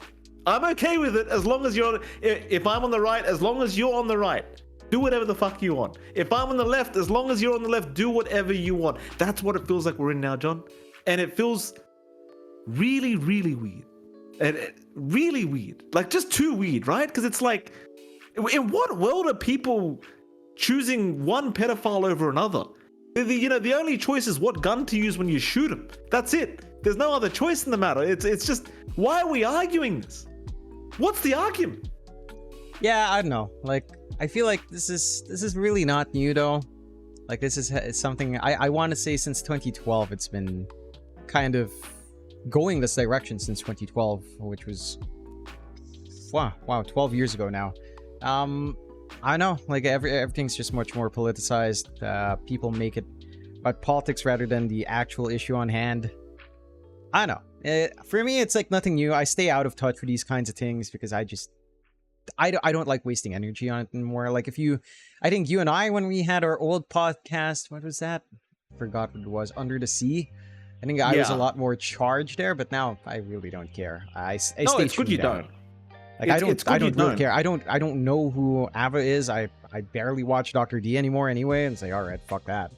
But it's like, outside of that, I don't stay in touch. You know, it's like, it's just a waste of energy. Look, I'm glad you don't, because I'll just say it, John. When you were a person that you were into politics, you were a very angry person. I think you're happy to admit that it just makes you an angry person because it still makes me. I just avoid it now because I don't want to. It's all misinformation, right? Like, everyone's lying. It's just yeah. But this is craziness. This is craziness, though. Like, but it's not new. I think that's my point. This is nothing new in the craziness, Mike. It's been crazy since you and I met. Like, 2017 was a crazy time. 2018, 2019, 2020. It's always been this bad. I don't think there's an alarmist sense of that it's getting worse. It's been bad, guys. Maybe some people are just recognizing now how badly ostracized politically everything is, but it's been that bad. I just stay out of it. You know, I think that's the best. Stay out of it. Take the moral stance. Don't bother with the politics of it. And just, if it gets political, stay out. Fuck it. Why get angry over two internet celebrities that have been outed already? What's the point going further than that? It's like It's not. It's Wow. not that I'm trying to out them out more. I'm outing out more so the rubbish between these political sides. Like, why can you like? I'll say the names, Jonathan. Pokimane. What's the other ones? I don't know. watch these people. There's know. Pokimane and the other girl Rayla or whatever. Like, they're calling out one person, but they won't call out the next person. That's my problem. And you and I, we're people on the internet. We're not big people on the internet, but we're here, so we're going to talk. It's just, I just don't understand. As a father of a daughter, I can't comprehend how you can say this pedophile's okay, this pedophile not okay. It's just the way people think now. You know, it's weird. I don't think it's even how people think. I think it's just a very American way of looking at the world politically. It's just how it is there. I'll say it outright. It's a very American way of thinking. Spread, man. It's spreading. I'm telling you, it's spreading, man. Yeah, no, I mean, I see that politicization in the Philippines. I see it all over Southeast Asia. It's not something I want to partake in. It's something that I avoid because I'm tired. I'm tired. I talk about the same politicization in 2017. No one cared. I don't care anymore now either. It's like, do what you want. You want to yell in the streets about your moral stance on this person, but not the other person who does the exact same thing. Oh, okay, I'm done. You shout to yourself. I'm not your audience anymore. I'm out of that picture. You know, it's like, whatever. And it doesn't change anything. It doesn't. You're preaching to the choir every single time. And that's it. It's worthless energy, man. It's a waste. It's a waste of energy. It's like, it is. But the thing that bothers me as a father now is that there are actual victims out there. Like, while it does feel like you're screaming to avoid at this point, but it's like, well, at what point does this, like, how many people are going to get called out before this becomes a big deal? Like, these are the most vulnerable people in our society, Jonathan. You don't get much more vulnerable than children. It's concerning to me. It's really, really, because what's the repercussions now for both those people? Like, what's the repercussions? Dr. Disrespect, he goes offline, never goes online again. But millions of dollars, never gonna have to work a day in his life, still gonna have his circle of friends. Maybe he's a bit more private now. Who the hell cares? He was always in a disguise anyway.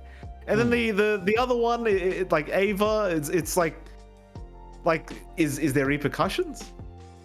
That's my, like, they lodged an apology. Like, that's enough. An apology. Maybe we should stop talking because I'm gonna start saying some really great. Go on, John. What is it? You got something to say? No, like I don't know. I just see it in the periphery of my Twitter. I saw whoever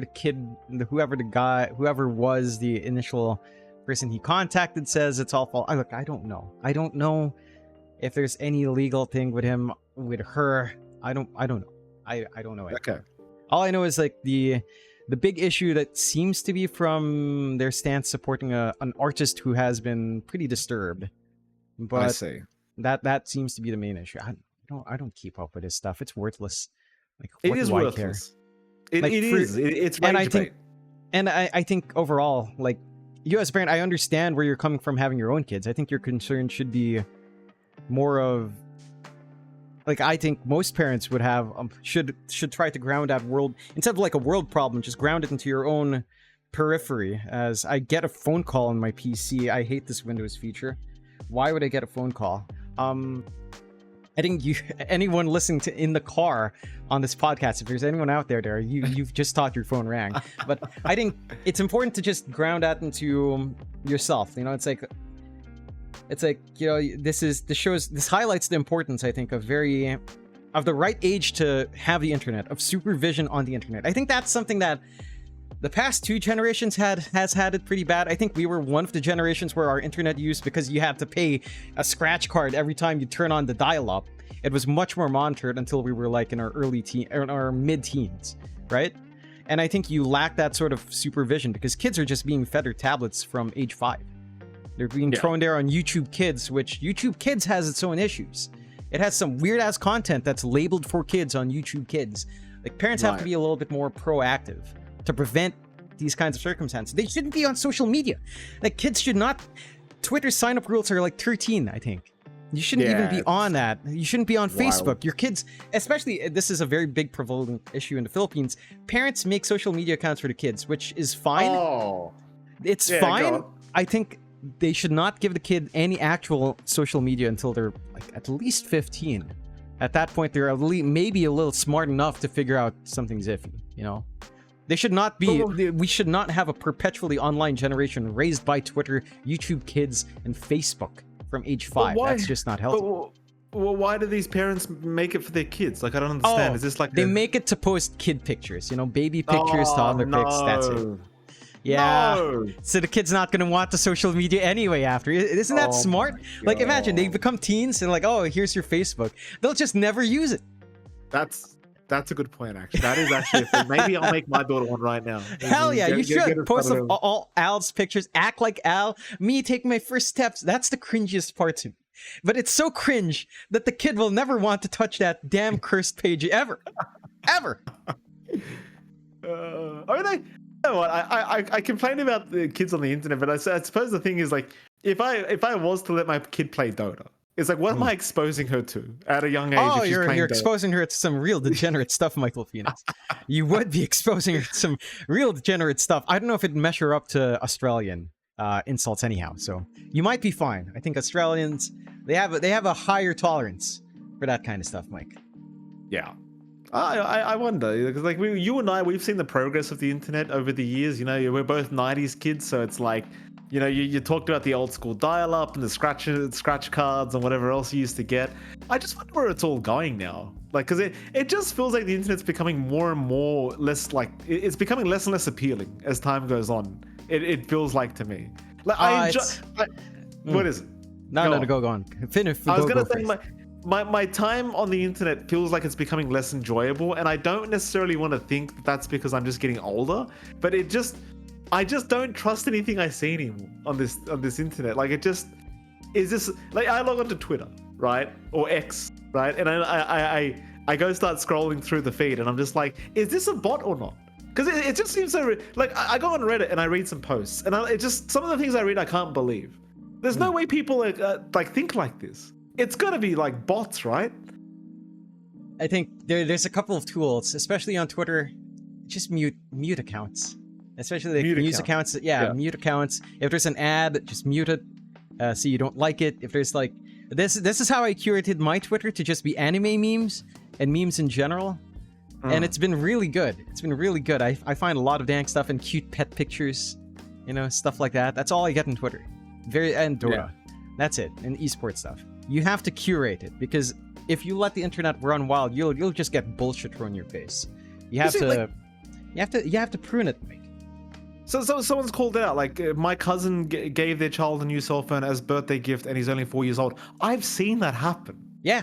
And it's just weird to me. It's like, why are you giving them a phone at the age of like 5 years old? It's just so weird to me to see that. It's so dumb. I attended some parent stuff as well recently. I got to tell you, John, I'm kind of worried about our kids' generations. I go to some parent events where they're meant to be like playing with their kids or watching their kids or, you know, drawing with their kids or something. Like, you're meant to be showing your kid to do something, right? The whole point is the kid's the priority. And so what happens is you go to these events and they send their kids off to do whatever, and they just sit there on their phones the whole time. Yeah. And I'm sitting there being like, well, hold on a minute. These kids have no idea what they're doing. Like, you've dropped them off and you've gone and sat at a table, and now you're gonna doom scroll on your phone for the next 2 hours. Yeah. While your kid wonders why their mum and dad are on their phones. It's insanity. Yeah. I went to a relative's house. They recently had a kid. Everybody but the baby was on their phone. Yeah. The baby was crawling around the house. Nobody was watching it. Everybody was on their phones. The baby could have literally picked up a knife and done whatever. It's just we're living in a crazy world, John. We're going. I don't know where we're going. It's craziness. You know what it is? I think, again, I don't think this is. I thinking about it now, I think it makes sense. I don't think there's a rise in bad parentage. I think a lot of people were always bad parents. I think it's just more, it's easier to see it now because they're out there on their phone. Back then, what was a bad parent going to do? Back at home, just drink away while their kid's running around. You wouldn't see it. That's true. Now, they're in public, they can just ignore their kid. They don't even have to keep their eyes on. They have something to do, you know? I think it's just easier to see it, but I think statistically, and this is a very sad thing to admit, I think a lot of people are just bad parents. I don't Yeah. think a lot of people are actually meant to be good parents, and I think it's pretty fucking sad. I think it's really fucking sad, but it explains a lot. It explains a lot why people are so fucking messed up. Well, this is a topic I feel like we could actually talk about as well now, because it feels like a lot of the Dota players are approaching or have approached that age where they're becoming parents now. So it's like I feel like a lot of people can relate to these topics. It's wild, man, because I don't know what the next generation of kids are going to look like now. Because, you know, it's like, what do they have to look forward to? Their parents ignore them and just sit in their phones all day looking at Facebook. The world's like on fire. Like there's wars going on left, right, and center over nothing. There's like the money's being printed non-stop. Like the value of money is going downhill every single day. Like in Australia, this is an extreme example, but in Australia, like there is nothing for a kid to look forward to. I feel so sorry for my daughter. So like there's no way she's gonna be able to purchase a home. You know, education looks messed up. I took my wife to the hospital last night. I'm a bit tired right now. I took her to the hospital. We were waiting there for hours and nothing happened. Nothing happened. Now, everybody just looks lost. Like I feel like our kids are screwed, dude. It's there's no way like this. I don't know, man. It just feels like nobody gives a shit about the next generation anymore. It's all about me, now. That's what it feels like, right? And it's felt like that since my parents' generation. I want to say my grandparents' generation, your grandparents, at least in Australia, I want to say that's the generation that was last to give a shit about the next generation, because it really does feel like the generation before us really just didn't fucking care. Because I gotta tell you, we're in a real bad mess now, John. The money becomes lower value every day. There's no one can afford a house in Australia. Like they're like 1 mil plus, no matter where you go. You know, jobs are going like the number of jobs it's going down. Like I just don't get it. Like what is this new generation got to look forward to in 5-10 years? I just don't see it. I feel like that's where my views are very different. I don't think this is unique. This is not a unique time in history. The stakes might be higher, relatively higher, but I think this notion, I would agree that our grandparents' generation were different, but that was because they also went through probably the worst war. Very specifically, I think maybe Australia felt it less, but the Philippines definitely felt it much more upfront. And I think any of the war-torn countries felt that. So I think the greatest generation, which was, around the 40s, the people in the 1940s that were around 20, were definitely a different breed. But I don't think it's unique to this generation, to any future generation either. The so-called greed in the past. 1800s, you were just basically stuck in a system of greed. And then, 1800s, you were industrializing. A new class of greed was being born, the bourgeoisie and the industrialists. Before that, you were just born into a greedy system with hierarchies, fiefdoms, feudalism, all of that stuff, serfdom. I think it's always been bad in that sense. I think it's fair to say, okay, no one can afford a home right now. Things are bad. I think it's a very defeatist attitude to take that there's nothing left. It's like this alarmist tone. I don't think it's. Again, it's not unique to this period. Like years ago, what were the alarms raised upon in 2002? Terrorism. Terrorism is going to end the world. Terrorism. Oh, they're going to bomb everything. Philippines put up a lot of inspections everywhere. Checkpoints to go out of your city. Checkpoints to go into your city. Checkpoints to go to the airport. Going into the airport, into the departure area had a different checkpoint. It's like there was a scare about everything all the single time. I think what's important is to, again, shrink that down to your worldview. Is your world on fire immediately? Is there anything that you can do to, there's no need to always be under pressure about what's happening in the world in the greater sense. I think it's you just look at your own life. What can you do to make it better? Sure, you can't afford a house. Well, what can we do now? How can I prepare my child for a future where a house is going to be $1 million? Is there anything to be done? Maybe we should just, have a room for her here. Maybe she should be get ready to rent, to teach her finances. I don't know. Like stuff like that, like housing prices. Like you and I can't affect the economy to that scale. So what's the point worrying? Like if it crashes even further, then so be it. We're still gonna live. We will have to live. It's not we will have to, no matter what. So I think it's just about, take it as it will and find a way. I think that's just the way life is. Sometimes it's shit, but there's no point feeling shit about it being shit. It's already shit. The least you can do is not weigh it down on yourself, which is it's rich coming from me, because I'll be honest with you, I've been very depressed, going back to like casting and shit. It's not been a happy year. It's not been a happy year with all of the shit happening in esports commentary, right? But at the same time, literally, what can you do? What can you do? Are you gonna make it worse by just feeling like shit lying around? Nah. Yes, we might as well find something. Try to think about what to do, figure out what to do. So it's like, I get it though. Like, I get that things are bad. Things are really bad. But at the same time, can you and I do something to affect housing prices, to increase job demand at this moment? No, not really. It's out of our hands. It really is like kind of. I had this thought to myself recently, like the absurdity of life, right? We're gonna get a little bit philosophical here, not related at all. But like it's life is so absurd, isn't it, Jonathan?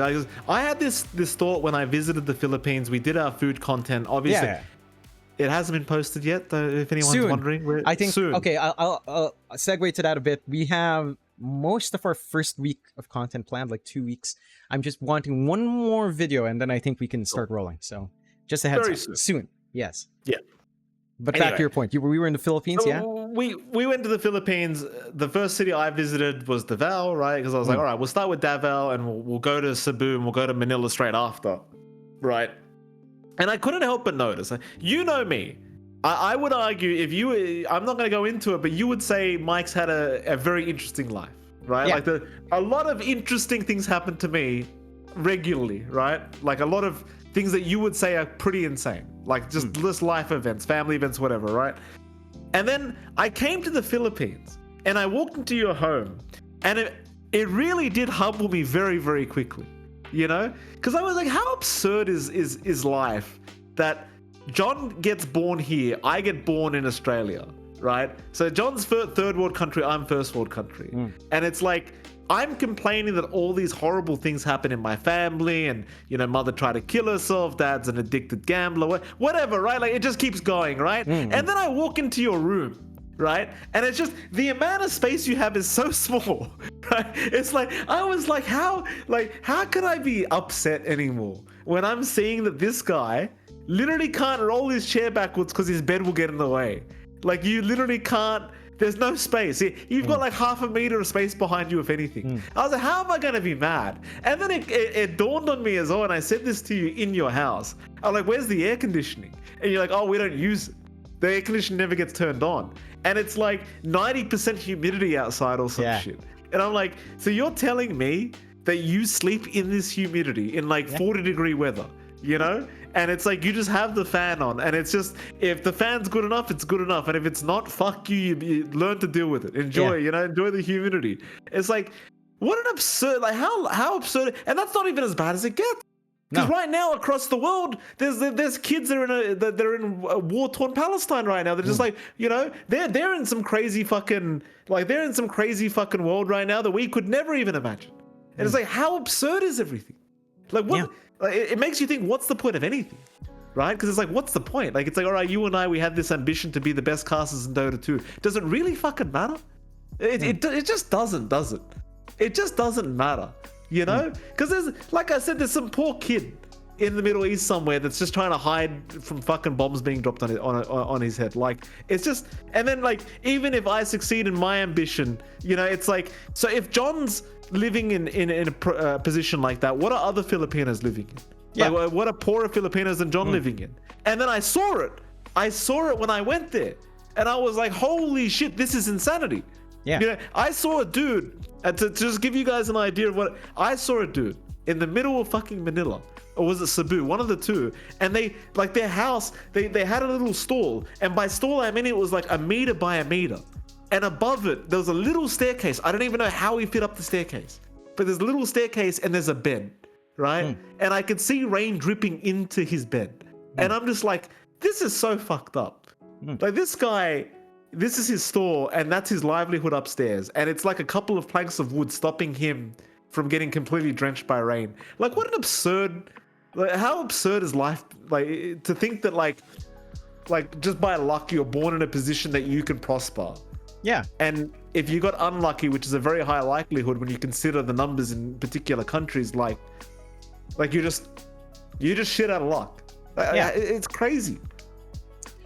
It's funny because I feel like this is where, again, like, it's that matter of looking at the bigger picture versus looking at your immediate surroundings. And I think that's a very Filipino mindset, but I don't think it's uniquely Filipino. I think Filipinos love to pride themselves on, like right now, you know, I don't know if you've seen it, there's floods in Manila, right? Like very bad fucking floods, like a typhoon, but it wasn't even a typhoon. It was just strong rain.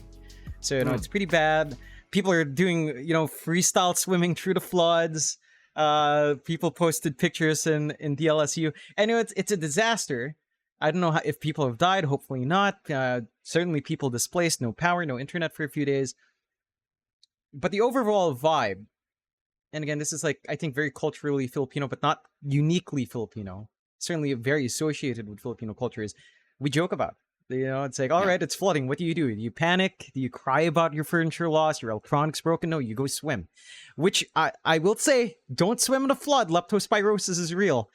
But, you know, it's like, you just do what you can. You know, it's flooded up to your chest. Guess what? Now you can float a bowl of chips around, float a bowl of beer around, drink around like you have your own drinking pool. You know, it's like, you make the best with what you have, is, I think, how a lot of people here live. And to your point about like my room, I want to preface that for me, I mean, I understand it's small. At the same time, relative to everything else I've seen, I know I'm in a privileged position. You know, I didn't grow up, I grew up kind of hard. The apartment, if you'd believe it, the apartment I grew up in until I was like 12 is basically half of my home, maybe 1/3 of my home. So it was a very small space for like 4 people, but I know that this house is honestly a pretty big blessing compared to that, right? So it's all about perspective. And I think you were asking, like, what's the point of anything? What's the point of getting anything done? Or what's the purpose of life? I'm not the most religious guy. You know, I'm a Catholic, but it's not like I'm doctrinally very Catholic. You know, I don't really care for the church too much. Sorry, Pope, but I don't care about like the church pushing its agenda and shit. I do feel like life basically boils down to what you make of it. You know, you could be drawn the shittiest hand in the world. You could be the poorest dude in a war-torn area. But if you find a way to be happy, does anything else matters in absolutes? Even if you stay poor? I mean, I'm not saying we should keep people poor. I think every Filipino should have better everything. Better housing, better sanitation, better electric maintenance and shit. But again, in your own personal little bubble, your own little snippet of the world as for each of us is very limited. It doesn't encompass everything. We don't interact with everything. Our world is a very small sphere in comparison. Sure, I think, again, like, the point of it's just what you make of it. Do you want to be happy? Then you can make yourself happy. Even with nothing, you can find something to be happy about. And it's very philosophical, but it's something I've always thought about. And it's just, life is what you make. People always think that nihilism is a very negative thing, that life is purposeless. No, nihilism says life is purposeless. So that's liberating. Find the purpose yourself. Yeah. God's not going to come down and tell you, oh, this is exactly what I need you to do. A man in presidency is not going to tell you, oh, this is exactly what you need to do. No, you figure that out yourself. What do you want? You know, what will make you happy? Can you pursue it? Okay, no. What will immediately make you happy? What will sustain you to be happy? You know, it's all about that, I think. And yeah, that was surprisingly deep. I didn't expect to go that far, but that's like my take on like life.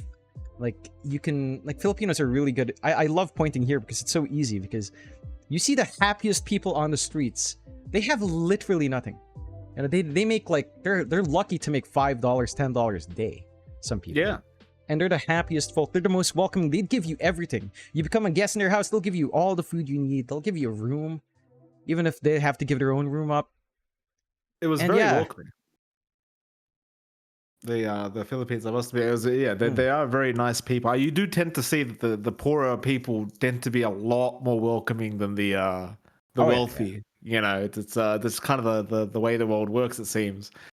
Reminds me, actually, I remember there was you didn't see me do this because I know you would have been very annoyed, but there was two kids outside the what shopping center was it we were at? We were at a shopping center at some point, I think you and I, and there was, I think it might have been Mall of Asia, actually, in Manila, I'm pretty sure, and there was two kids and they were like, you know, put their hands out for money, and I was like, you know what, screw it, you know, like they're just gonna make these kids' day, so I gave them 1,000 pesos each, right? And just seeing how happy they got, it was just feels so good, you know. It's like, man, it's like 1,000 pesos for me is nothing. It's like whatever. It's like another. I can't even go buy a Big Mac meal with that much, you know. It's just as sad as it is. I just can't do that if I convert it back to Australian, you know. In fact, I'd need about 1.5 times that. So it's, you know, it's just, it was kind of just nice to see how happy they were to just be like, oh wow, this idiot gave us 1,000 pesos. Might be, you know, they looked like they thought I was a dumbass, like I didn't know what I was doing. You know, but it was just nice to see how happy they were. Yeah, no, I think that's sweet of you, Mike. But yeah. Oh, you would have gotten so upset. Mainly because I don't want to encourage behavior. At the same time, I can't fault them. You know, I'm a very weird guy where it almost sounds like I'm hedging my bet every time. It's like, oh, I see this point, but I see this point, and it's not because I want to be in the middle. It's because legitimately I just see it that way. So it's good. It's good overall, and I think. That was Mall of Asia. I think that was in APAC Predator, right? I think I know. I think I know. I think I do remember. I do remember. Okay. Yeah. So yeah. I mean, life is just what you make of it, Mikey. No, again, this is a very weird point, but I think one worldview that really led me to this kind of thinking was this game called The World Ends With You. Where it's like, oh, all of these things all of these things happening in the world, it's gonna end with me. It's like, no, your world begins with you. It's only how far you interact with it. You know, the world doesn't end with you. All of this is not happening to fuck around with you. You're just part of the world. The world begins with you, and it's down to you to try to interpret it in the way you want. And yeah, I know it's harder to do, but. And for me, it's rich coming from me because I've been really depressed about you know this. I've not been the happiest lad this year, but yeah, that's my view. On a final note, right? Yeah. You know, I think we've already dragged out this podcast long enough. On a final note, because you have been depressed, Jonathan, and some bad things have happened in the casting scene for you in particular this year. When are you going to talk about it? Because you know there comes a point where I think you've got to bring it up publicly because it's like. You know, there's money involved, John, and a lot of it. So when are you going to bring it up? I don't know. Like, there's no... So, the situation as it stands is basically it's a secret everyone knows about. It's just... some talent have talked about it. Some Filipino players talk about it now? I'm just letting you know. I'm just saying, for me personally, they've given me a timeline. It's not a good timeline, let me tell you. Okay. But they've given me a timeline. I'm like, this is probably my final straw, which means probably next year. You know it's a bad timeline, but probably next year. That's really sad to say. But that's when the final straw falls, yeah. So it'll be next year. Yeah, isn't that great? Yeah. Fantastic. What can you do, eh? Yeah. What can you do? June 39th. Exactly. June 39th. That's when you'll get it, John. Don't you worry. Oh, thank you. We appreciate the compliments. Yeah, I do like, you know, it's nice to see people come. I get depressed too, Jonathan. It's nice to see the people listening are happy to what they're hearing. You know, I saw while we're talking about depression, something depressed me last night. Yeah. I was on Reddit and I was perusing Dota 2 as always, and I couldn't help but notice a post about the fact that ESB is not hiring Western talent, and it's basically just going to be community casters. What we were talking about earlier, and there was I probably should like actually find the guy's name because he's a brand new caster, and it's like it's not his fault. But so some guy said, hey, I'm going to be doing community streams on my stream. I'm an Australian caster. I'm brand new. Here's my stream. You know. Just look at my profile, you'll find the stream. And then somebody responded to this guy saying, cool, just don't be like the other Australian caster. And it's like, why do people have to be like this? Like, what does that mean? Are you unhappy with the product I'm providing? is it a racial thing because I'm clearly not Anglo-Saxon, white, Australian? You know, like, can we just be, you know, I've always been of the opinion that if you're going to be racist, you may as well just be outright racist, right? Just say it how it is. Because otherwise, some dumbass like me has to go think about it and be paranoid and be like, okay, what did he mean by that? Because there's only, the other Australian casters are me and Aries and Danog, but Danog's not a play-by-play, he's an analyst, and you've got Fluke as well. Go on, John, what is it? I have a counterpoint. Maybe he was memeing about, you know, Mr. Gone, Mr. Good Old. He could have been saying, "Don't be like that other child," you know. I think that's the very deep end of the meme. It's a very like digging deep for the meme, but it could be he's like, "Don't be like that other guy." You're right. Oh, now I feel like an idiot. Well, this goes back to your philosophy, doesn't it? It's like, is this really your problem? It's like, I guess it wasn't. I guess the world doesn't end with you, but I adopted the problem, didn't I, Jonathan? Yeah. Oh, well, there you go. Perfect example. Look at that. Perfect timing. I thought that was the main character, Jonathan. That's the problem. You know? Yeah, no. It happens, but yeah. Like, it's funny because the first thing I thought was, you wouldn't be talking about Mike because they would just call you out. Don't be like Michael Phoenix. And if someone really hated you, they would bother remembering your name. Yeah, don't be the other guy. yeah, the other guy. I'll be honest, I find it hard to even remember that guy's Aussie because it's just so un-Australian. Like to me, it's just like sexual assault, like especially against women. Like you speak to any bloke in Australia, like any real man, and they'll just be like, come on, bruh. Like, what are you doing? You know, what are you doing? I don't know. It's just, I just forget he's Aussie. Like, it's like I've already on behalf of the country, I've kind of said he's not. You know, sadly he's been exiled. He's not coming back. He's the UK's problem now. You know, he's England's problem. The reverse colony. The reverse colony sweep. Yeah. But yeah, I mean that's a funny story and that's a funny way to close it out, Mike. Anything else you'd want to say before you run back to good old Al? Who, by the way, I will just update. I know you don't want to post stuff of her, but I feel like people have to see how big she is. She's not one. You sent me a picture. She was here. She looks like she's 5 now. Last time she looked like she was 3. She looks 5 years old, Mike. What's happening? Yeah, she's huge. And I haven't announced this, have I? All right, I may as well say it. I mean, my wife's pregnant again. I'm having another daughter. Yay! Congratulations! Yay! Congratulations! Yeah. So, I'm having a second daughter who looks bigger than the first one. So, I've always wanted to ask you, Mike. And I know we've had candid conversations, joking conversations, like, what happens if it's a girl? Well, I guess we'll try again until it's a boy. So am I expecting a third pregnancy for Tia next time?